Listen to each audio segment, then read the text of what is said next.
All right, it's been 2 months since the National Association of Realtors has implemented a set of sweeping practice changes as part of a proposed settlement agreement, which, if approved by a federal court next month, would put to rest a slew of class action antitrust lawsuits from home sellers across the country.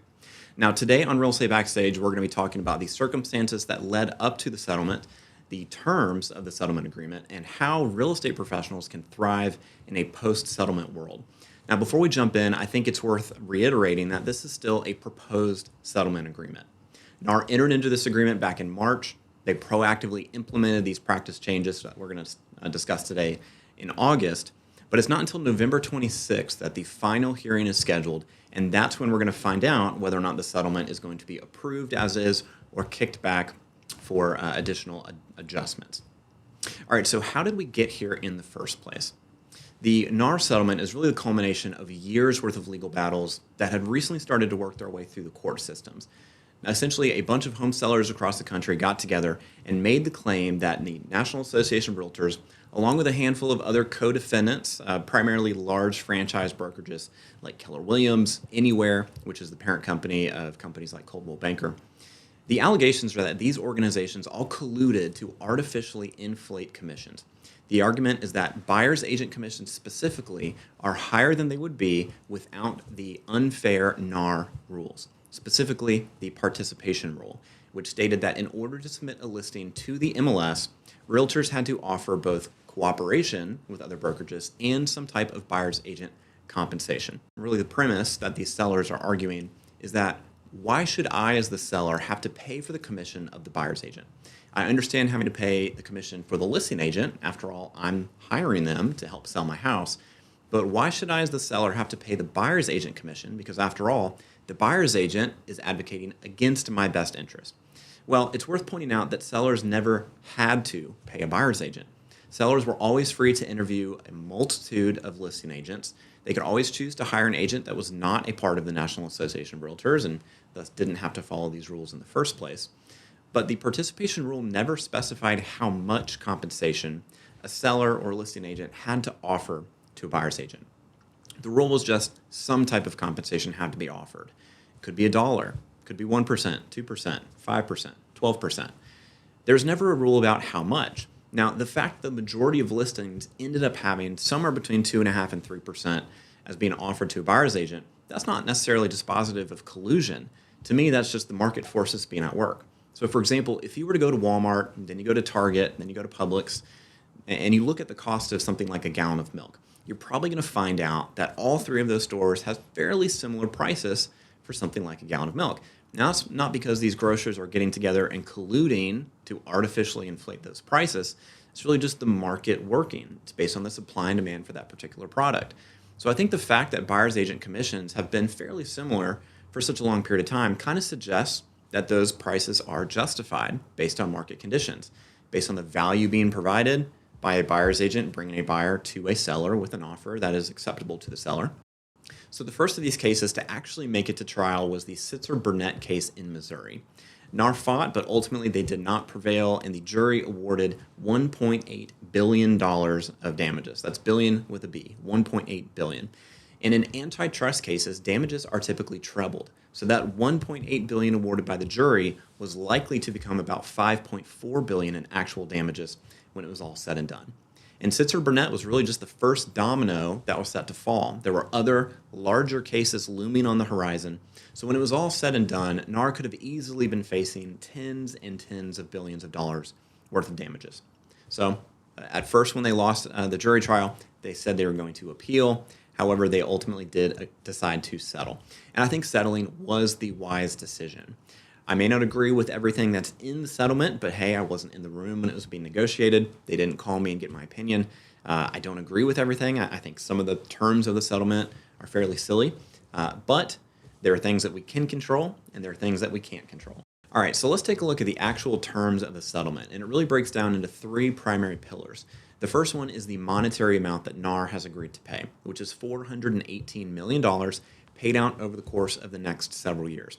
Now, $418 million might sound like a lot of money, but when you compare that to the billions and billions of dollars that they likely would be on the hook for if they did not settle, I think this is probably a pretty good move.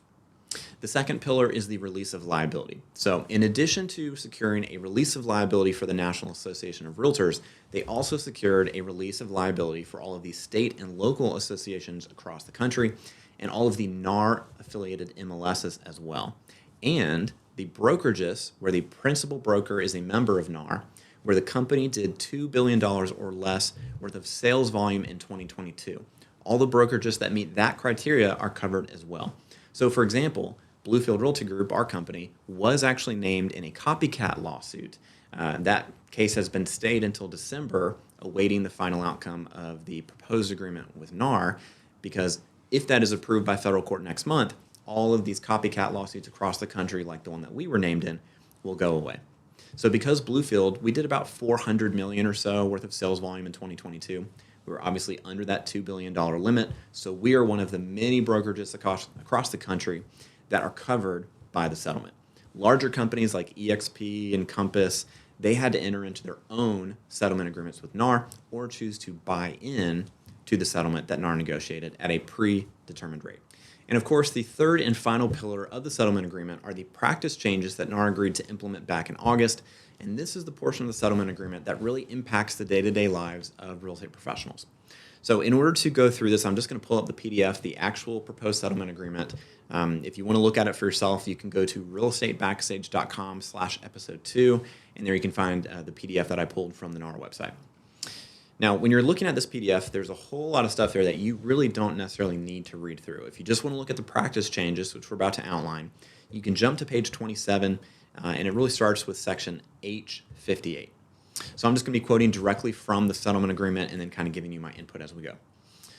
All right, so the very first thing that NAR agreed to is, quote, eliminate and prohibit any requirement by the National Association of Realtors, Realtor MLSs, or member boards that listing brokers or sellers must make offers of compensation to buyer brokers or other buyer representatives, and eliminate and prohibit any requirement that such offers, if made, must be blanket, unconditional, or unilateral, unquote.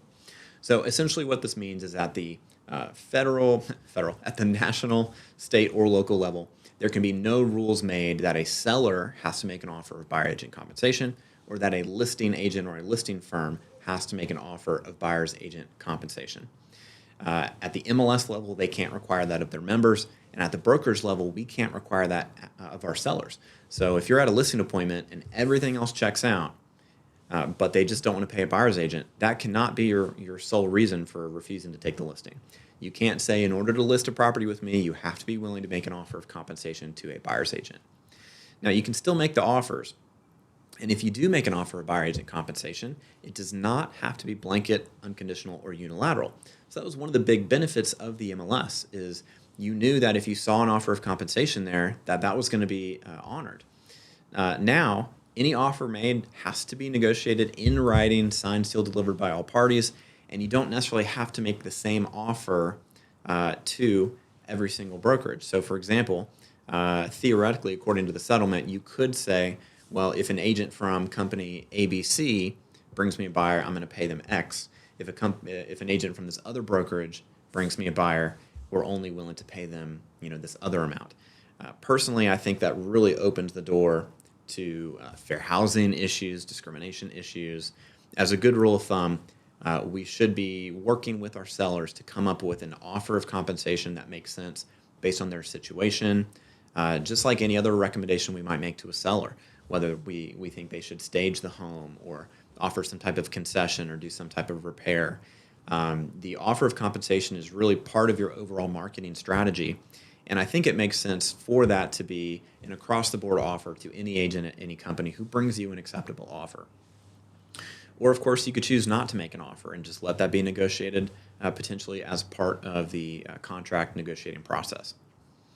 All right, next one, quote, prohibit Realtor MLS participants, subscribers, other real estate brokers, other real estate agents, and their sellers from A, making offers of compensation on the MLS to buyer brokers or other buyer representatives, or B, disclosing on the MLS listing broker compensation or total broker compensation, such as the combined compensation of both listing brokers and cooperating brokers, unquote. So essentially, you cannot use the MLS, a NAR-affiliated MLS, as a mechanism by which to communicate an offer of compensation to a buyer's agent. It can't be in a compensation field. It can't be written in your remarks. You can't upload a PDF to the associated documents. Nowhere in the MLS can you have any indication as to what your commission is, what the total commission is, or any specific offer of compensation being made from the seller or the listing firm to the buyer's agent. It cannot be in the MLS at all. All right, next quote, require realtor MLSs to A, eliminate all broker compensation fields on the MLS, and B, prohibit the sharing of the offers of compensation to buyer brokers or other buyer representatives via any other realtor MLS field. So as part of this, removing offers of compensation from the MLS, they wanted to make it very clear that all NAR-affiliated MLSs across the country had to actually remove those fields so that we're not tempted to put in there how much we're offering. And any listing that was, any property that was listed prior to the settlement agreement going into effect, as of that go live date, which kind of varied based on MLSs across the country. I believe the deadline for all of the MLSs to comply was August 18th, if I remember correctly. But some MLSs chose to implement their practice changes a little bit early. But as of that date, whenever your particular MLS updated their policies, all of those compensation fields were removed. All right, next, quote, eliminate and prohibit any requirement conditioning participation on membership in a realtor MLS on offering or accepting offers of compensation to buyer brokers or other buyer representatives. So no NAR-affiliated MLS can say, in order to be a member of our MLS, you have to be willing to make offers of compensation to buyer's agents on your listings. They can't do that.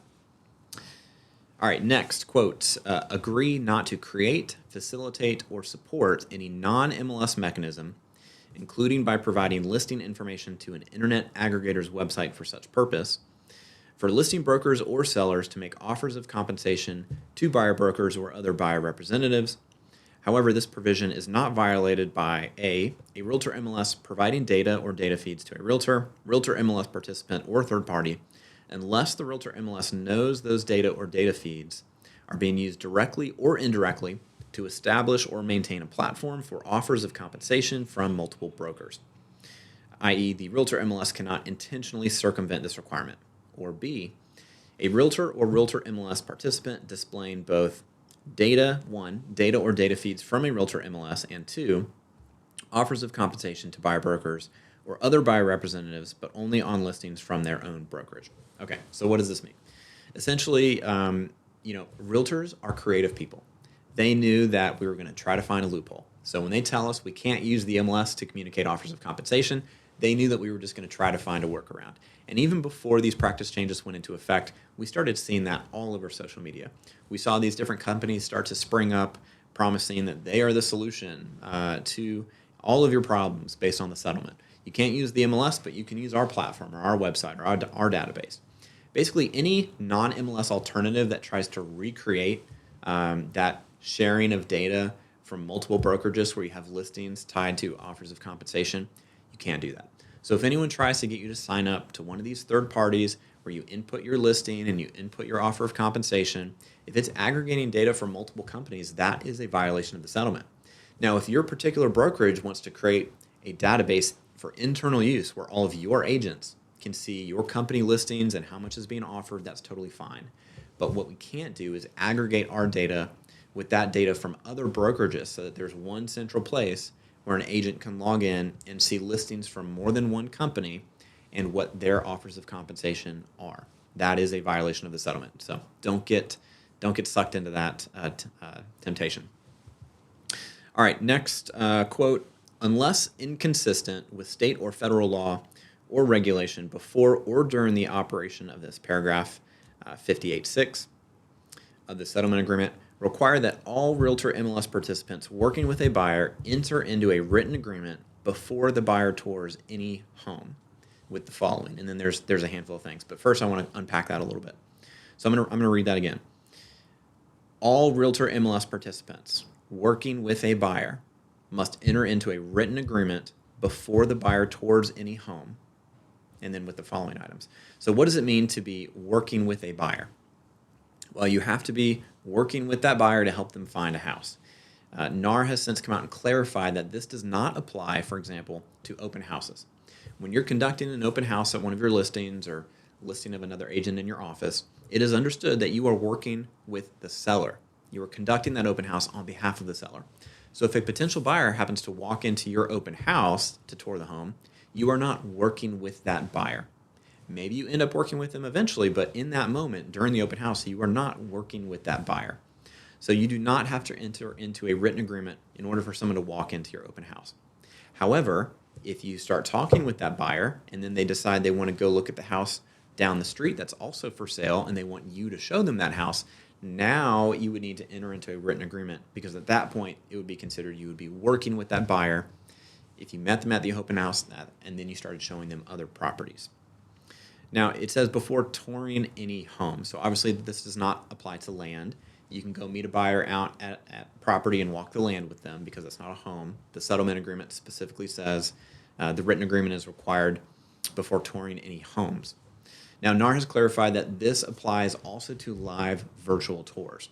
So even if the buyer is not physically present with you touring the home, if you're doing a live virtual tour, like through FaceTime or something like that, that does qualify as touring a home while working with a buyer, so you would need a written agreement prior to doing a live virtual tour.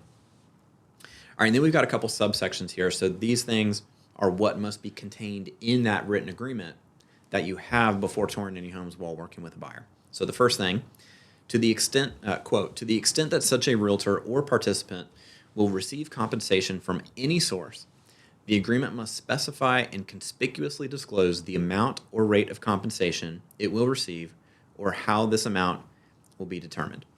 So the written agreement that you enter into has to clearly specify what your rate of compensation will be. Next, quote, the amount of compensation reflected must be objectively ascertainable and may not be open-ended, e.g., quote, buyer broker compensation shall be whatever amount the seller is offering to the buyer, unquote. So you cannot have a vague, open-ended amount of compensation. It has to be, quote, objectively ascertainable. So a third party has to be able to look at your agreement and look at the sale and calculate what your commission is. So it can be a flat fee, it can be a percentage, it can be some type of tiered system where it's this percentage at this price or that percentage or that price, or some combination of those things. It can be a percentage plus a dollar amount, for example. But it cannot be something like whatever the seller is offering, or you can't do a range. My compensation is between X percent and Y percent. It has to be predetermined, objectively ascertainable, not open-ended or vague. All right, the next thing that has to be included in these written agreements, quote, such a realtor or participant may not receive compensation for brokerage services from any source that exceeds the amount or rate agreed to in the agreement with the buyer. So if you have a written agreement with a buyer that says your fee is X, and they are interested in a home where the compensation being offered is more than X, or your total compensation combined from all sources is more than X. Maybe the buyer's paying some, the seller's paying some, the listing firm is paying some.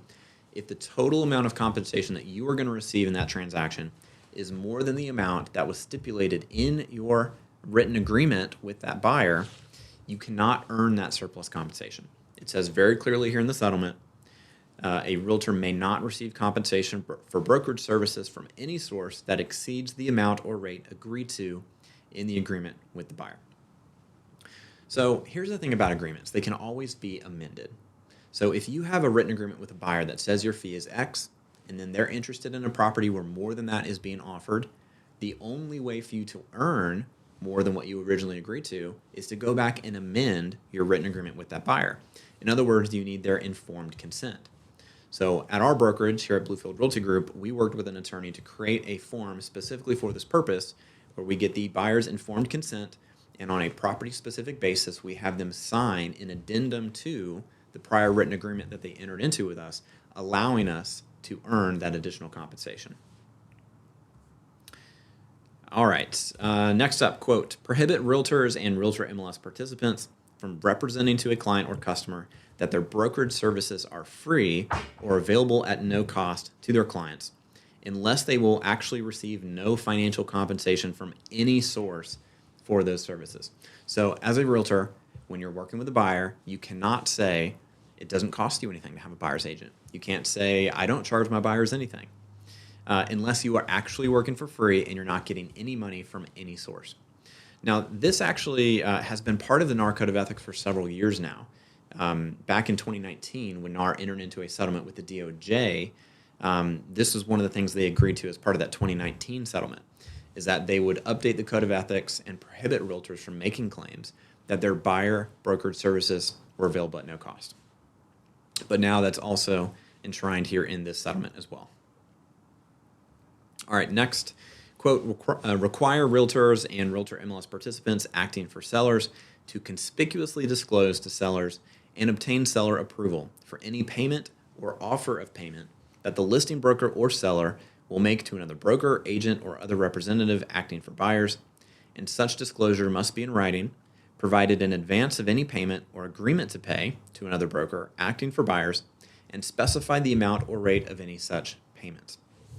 So as a listing agent, you cannot communicate an offer of compensation, you can't make an offer of compensation, you can't pay a buyer's broker out of your portion, out of your commission, unless you have written authorization from the seller in order to do so. So if you have a listing agreement in place with your seller that says your commission is X, you cannot go and offer to share some of that with another agent without your seller specifically in writing signing off authorizing you to do that. And that's not just make the payment, it's also making the offer of the payment. So you need it in writing, signed by the seller before you even communicate that offer to a buyer's agent. All right, next, quote, require realtors and realtor MLS participants to disclose to prospective sellers and buyers in conspicuous language that broker commissions are not set by law and are fully negotiable. A, in their listing agreement if it is not a government specified form. B, in their agreement with buyers if it is not a government specified form.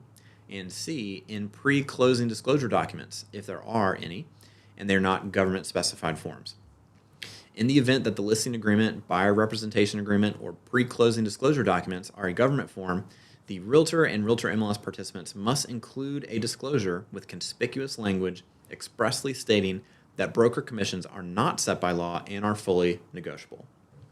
So a lot of the states across the country, the state level Association of Realtors have their own forms that they promulgate to their members across the state for use. So for example, here in South Carolina, we have the South Carolina Association of Realtors, and they, in advance of this settlement, in advance of the practice changes going into effect, they updated all of those forms and included this language. But if at your brokerage you have your own forms that you use, if you don't use listing agreement, buyer representation agreement, those types of documents, if you don't use the ones that are provided by your state or local association, make sure that the forms you're using include this language.